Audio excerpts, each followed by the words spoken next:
دي هتبقى اخر كوبايه سم تشربها. الجمله دي قالتها عزه وهي واقفه قدام جوزها وهو بينازع الموت. الست اللي قدامك دي فجرت جوزها في اوضه نومه. على فكره انت سمعت صح، فجرت جوزها بعد ما فضلت تحط له سم في الاكل لمده 5 شهور. وكل ده ليه؟ عشان جوزها كان بيحبها جدا. طيب تعالوا بقى نرجع بالزمن شويه عشان نعرف ايه الحكايه. جيت جاري، لقيت الناس عماله بترجع فيا بترجع في اللي انت إيه، خلاص يا عم شد حيلك ومد حيلك، ايه يا جدعان في ايه؟ عايز ارجع، ترجعوني ليه؟ في ايه؟ عايز هطلع اشوف بيت اخويا وابن اخويا والدنيا ايه اللي حصل في البيت. خشيت الطرقه دوت ببص لقيت الدنيا بايظه زي ما انت شايف كده. البيت الحيطه واقعه والاوضه مفحمه والدنيا ده كله. ما شفتش محمد لسه، يعني ده كله المكان ده كله مليان ناس. المكان ده كله مليان ناس بيرجعوني، مش عايزين اشوف المنظر ده يعني. عايشين في المنظر ده انا ازق فيهم. لما جيت لحد هنا لقيت محمد مفحم ورا الباب هنا.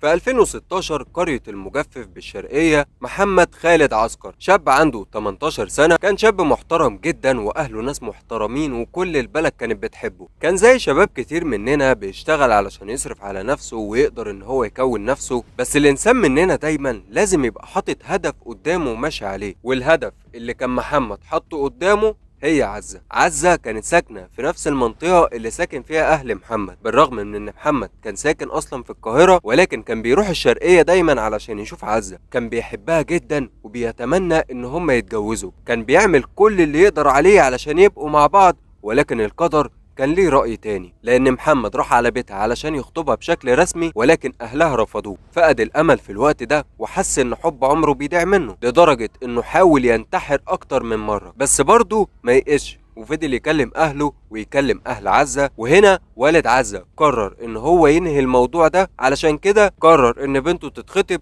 من شخص تاني. وبالفعل عزة اتخطبت لشخص تاني، وهنا كانت الصدمة بالنسبة لمحمد. حس ان خلاص حياته انتهت ومش هيعرف يعيش تاني من غير عزة. بس بعد فترة قرر ان هو لازم يتمسك بحب عمره اكتر من كده شوية. فضل يحاول اكتر واكتر لحد اما عزة نفسها قررت انها مش هتتجوز حد تاني غير محمد. رجعت الشبكة تاني لخطيبها وقالت لاهلها انها مش هتتجوز غير محمد. هنا طبعا محمد حس ان الامل لسه موجود وجري بسرعة على بيتها علشان يخطبها للمرة التانية. وفي المرة دي أهلها وافقوا عليه واتخطبوا واتجوزوا كمان. والسنين مرت، وبعد 12 سنة مروا على جوازهم كانوا خلفوا ولدين. في الأول كانت الحياة بينهم كلها حب وحياة جميلة، ولكن انت أكيد عارف الحلو ما بيكملش، لان عزة اتغيرت 180 درجة، بقت مادية جدا وبتعشق الفلوس اكتر من اي حاجة في الدنيا. محمد كان عنده مشروع في منطقة شبرا الخيمة، وهو مشروع قهوة بيقدم فيها المشروبات، ولكن قهوة صغيرة شوية، يعني ما تتحسبش ان هي قهوة كبيرة او كافيه، لا هو مشروع صغير كده واقف بيه في الشارع وبيسترزق منه. على حسب وصف الجيران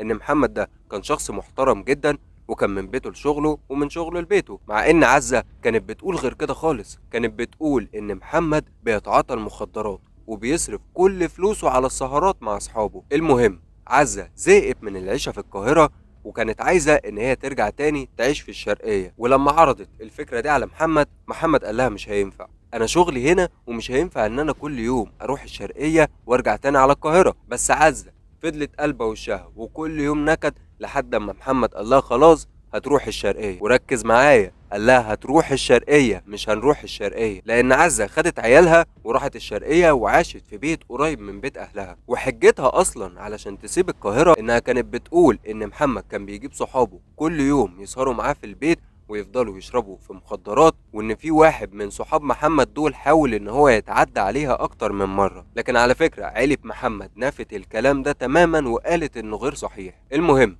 عزة نقلت على الشرقية ومحمد كان لسه عايش في القاهرة، وكان بيزورهم مرة واحدة في الأسبوع. وبالرغم من إن محمد نفذ لها طلبها، بس هي برضه ما كانتش بتسكت، كانت دايما بتعمل مشاكل معاه كتير وبتطلب منه فلوس بدرجة لا توصف، لدرجة إن والد محمد نفسه كان أوقات كتير بيبعت لها فلوس علشان يفض المشاكل اللي بينهم. لحد ما محمد زي أي إنسان طبيعي زهق من التصرفات اللي بتعملها مراته، وفضل يقلل الزيارات لحد ما بقى يروح لها مرة واحدة بس في الشهر. وعزة فضلت تقول ان اكيد محمد يعرف واحدة تانية وسايبها عشانها، حاجه غريبه بجد، يعني لما يجيلك تفضلي تعملي معاه مشاكل، ولما ما يجيلكيش تقولي ده يعرف واحده تانية. المهم الوضع فضل على كده فتره لحد اما عزه قالت لمحمد جوزها النظام ده مش هينفع معايا، انت لازم تشتغل 5 ايام بس في الاسبوع واليومين الباقيين تقضيهم معانا في الشرقيه. ومحمد علشان كان لسه بيحبها وافق على طلبها وبقى بيشتغل 5 ايام ويبات مع مراته وعياله يومين. لحد اما محمد جت عليه فتره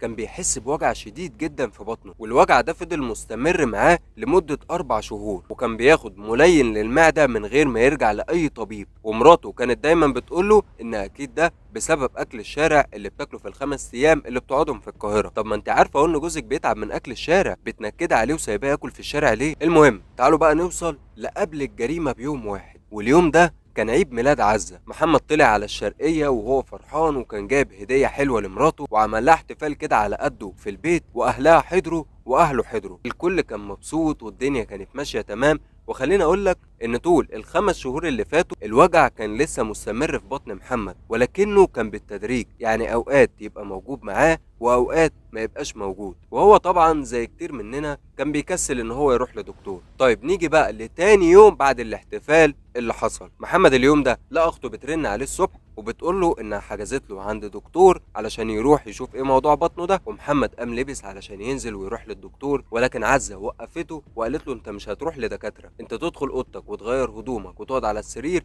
وانا هعمل لك شويه شوربه خضار كده يرم عظمك، لان زي ما قلت لك اكيد الوجع اللي في بطنك ده بسبب اكل الشارع. بس صدقني مفيش داعي انك تروح لدكتور ولا الكلام ده، اقعد في بيتك والاكل الصحي هو اللي هيفيدك. وللاسف محمد سمع كلامها، دخل اوضته وغير هدومه وقعد على السرير، والشيطانه مراته دخلت المطبخ عملت له عصير ورجعت تاني علشان تقدمه له. محمد شرب العصير وبعد لحظات حس بوجع في بطنه لا يتحمله بشر. عزة كانت واقفة قدامه وشايفاه وهو عمال ينازع ومش قادر يتحرك وعمال يستغيث بيها، وهي واقفة مبتسمة وحاطة ايديها في وسطها وبتبصله. وهنا قررت تواجهه بالحقيقة وقالت له ده هتبقى اخر كوباية سم تشربها، لان انا كنت بحط لك سم في الاكل طول ال5 شهور اللي فاتوا. وهنا محمد عرف ان الوجع اللي في بطنه بسبب السم اللي مراته كانت بتحطه له، وكانت بتحط له كميات قليلة جدا في الاكل علشان يموت بالبطيء. ولكن المرة دي علشان تمنعه ان هو يروح للدكتور، وعلشان خلاص بقى جابت اخرها وقررت ان هي تخلص منه خالص، زودت الكمية بطريقة كبيرة جدا. وسكتت بقى بعد كده؟ لا طبعا، قعدته على كرسي وجابت حبل وربطته بيه، وجابت ازايز بنزين وغرقته بيها وغرقت الاوضه كلها. والازايز دي كانت جايباها من محل والدها، لان والدها شغال في المواد سريعه الاشتعال. المهم حطت كام ازازه كمان في الدولاب وخرجت من الاوضه وقفلتها وراها وخدت ابنها الصغير وخرجت من البيت. وكل ده ومحمد كان لسه عايش. وبعد لحظات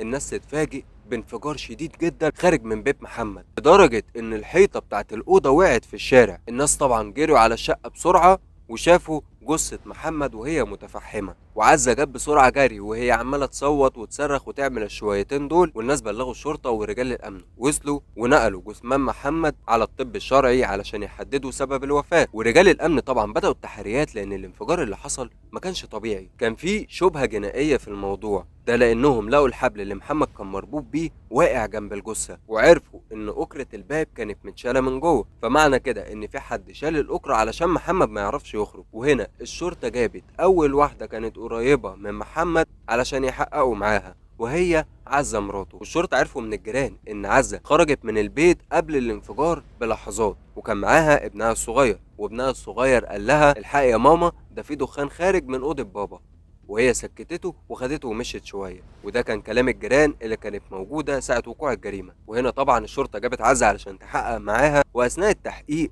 مش هقولك بقى ان هي تعرضت لضغط ولا الكلام ده، لان عزة بعد اول كام سؤال اتسالوا لها انهارت وبدات ان هي تحكي على كل اللي حصل، وقالت انها كانت بتحط له السم في الاكل وفي العصير من 5 شهور فاتوا، وطول الفتره اللي فاتت كانت بتفكر ازاي تخلص منه. طب ليه بجد؟ ده انت لا قفشتيه وهو بيخونك ولا حتى بيعاملك معامله وحشه علشان تعملي فيه كده، بالعكس ده الراجل بيعملك كل اللي انت عايزاه علشان تبقي مبسوطه. ده كفايه ان هو كان هيموت نفسه علشان يتجوزك، وفي الاخر دي تبقى نهايته. بجد مش لاقي تفسير لكل اللي هي عملته. مش قادر استوعب ان هي عملت كده في جوزها علشان بيحبها. ومن وجهه نظركم شايفين ايه الحكم المناسب اللي تستحقه عزة؟ وعايز اقول حاجه، ان الطيبه والحب ساعات بيتفهموا غلط. نصيحه بجد، ما تحبش حد اكتر من نفسك، لانك لو عملت كده هتخسر كل حاجة وهتخسر نفسك. خلي حبك لنفسك ولمصلحتك رقم واحد، اما الباقي الايام ممكن تعوضه. وده مش معناه انك تبقى اناني، بس الحب ده للناس اللي تستحقه، اما الناس اللي ما تستحقوش فدول لازم تبعد عنهم. وبس كده، كان معاكم محمد نبيل، سلام عليكم.